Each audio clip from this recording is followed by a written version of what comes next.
નમસ્તે દર્શક મિત્રો, મારું ભાવેણા ચેનલમાં આપનું હાર્દિક સ્વાગત છે।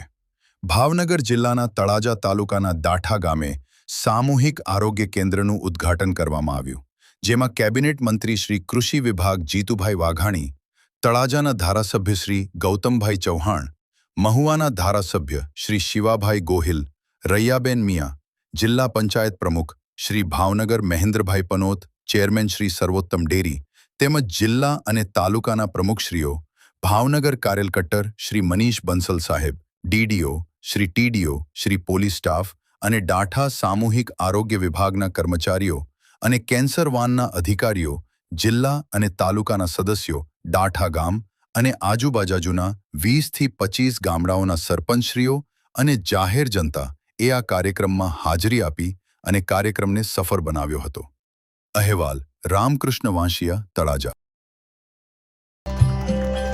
આભાર। દાઠા ખાતે સામૂહિક આરોગ્ય કેન્દ્રની અર્પણ વિધિ સાથે આરોગ્ય વિભાગના બીજા પણ 9 કામો,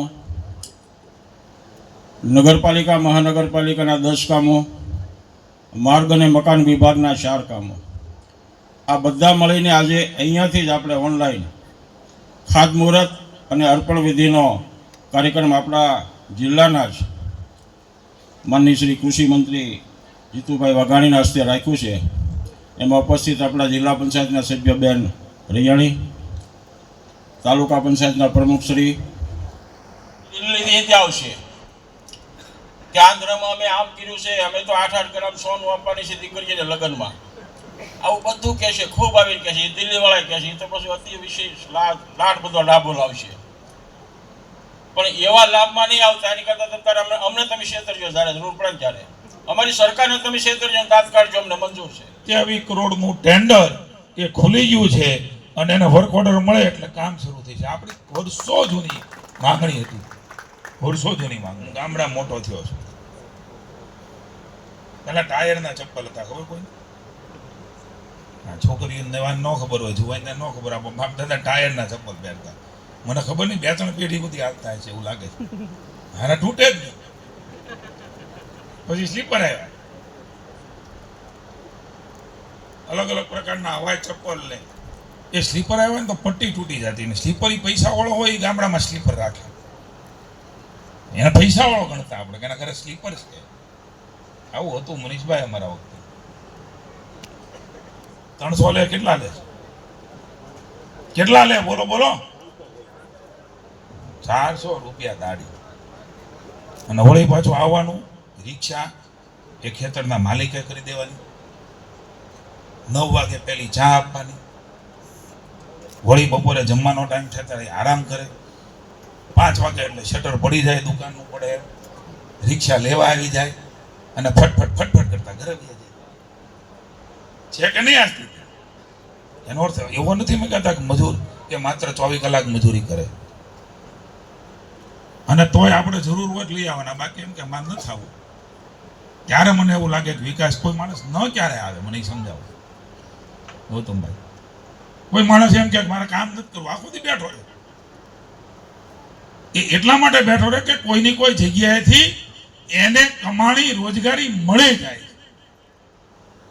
5 કિલો અનાજ એક વ્યક્તિને નરેન્દ્રભાઈએ મફત આપવાનો નિર્ણય એ કર્યો કે ન કર્યો?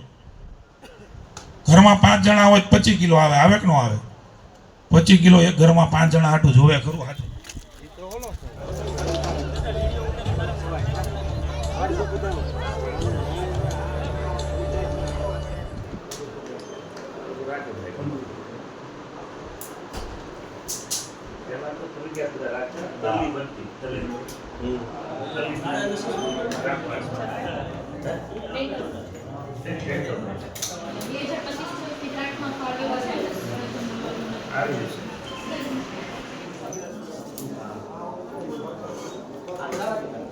मेडिकल ऑफिसर एमबीबीएस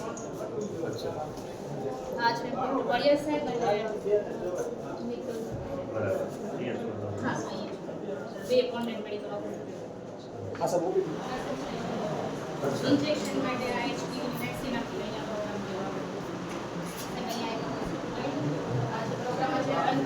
હા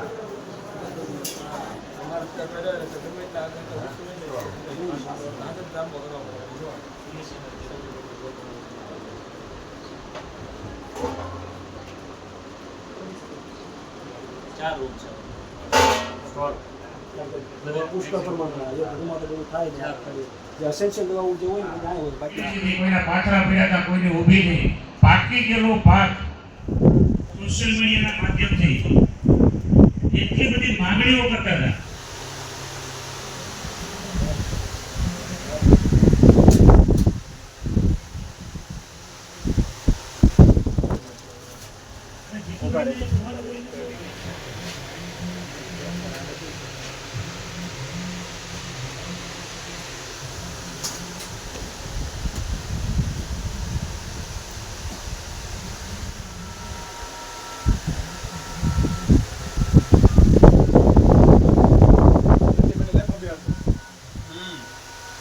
Indian red cross society Bhavnagar દ્વારા આજરોજ દાઠા ગામમાં CHC સેન્ટરનું ઉદ્ઘાટન સમારોહ હોવાથી આજરોજ વિશ્વ મહિલા દિન નિમિત્તે કેન્સર વાનનું આયોજન એક કેમ્પનું કરવામાં આવેલ છે, જેમાં દાઠા ગ્રામજનો દ્વારા તથા આજુબાજુના ગ્રામજનો દ્વારા બહોળી સંખ્યામાં લાભ લીધેલ. તે બદલ અમે દાઠા ગામ CHC સેન્ટર વતી ખૂબ ખૂબ આભાર માનીએ છીએ. આજે જેનબર્ગ ફાર્માસ્યુટિકલ દ્વારા બનાવેલ અને ઇન્ડિયન રેડ ક્રોસ સોસાયટી દ્વારા સંચાલિત કેન્સર વાન, જેમાં 10 પ્રકારના કેન્સરનું પ્રાઇમરી સ્ક્રીનિંગ કરવામાં આવે છે, જેની અંદર મોઢાનું કેન્સર, સ્તનનું કેન્સર, સ્વાદુપિંડનું કેન્સર, આંતરડાનું કેન્સર, વૃષ્ટની ગાંઠનું કેન્સર જેવા વિવિધ 10 કેન્સરનું પ્રાથમિક સારવાર, પ્રાથમિક નિદાન કરવામાં આવે છે. મેમોગ્રાફી, વેલસ્કોપ એવા જેવા હાઈ ટેકનોલોજીવાળા મશીનનો અહીંયા ઉપયોગ કરવામાં આવે છે. આજરોજ દાઠા CHC ખાતે યોજાયેલ કેમ્પમાં અમે ઉપસ્થિત છીએ.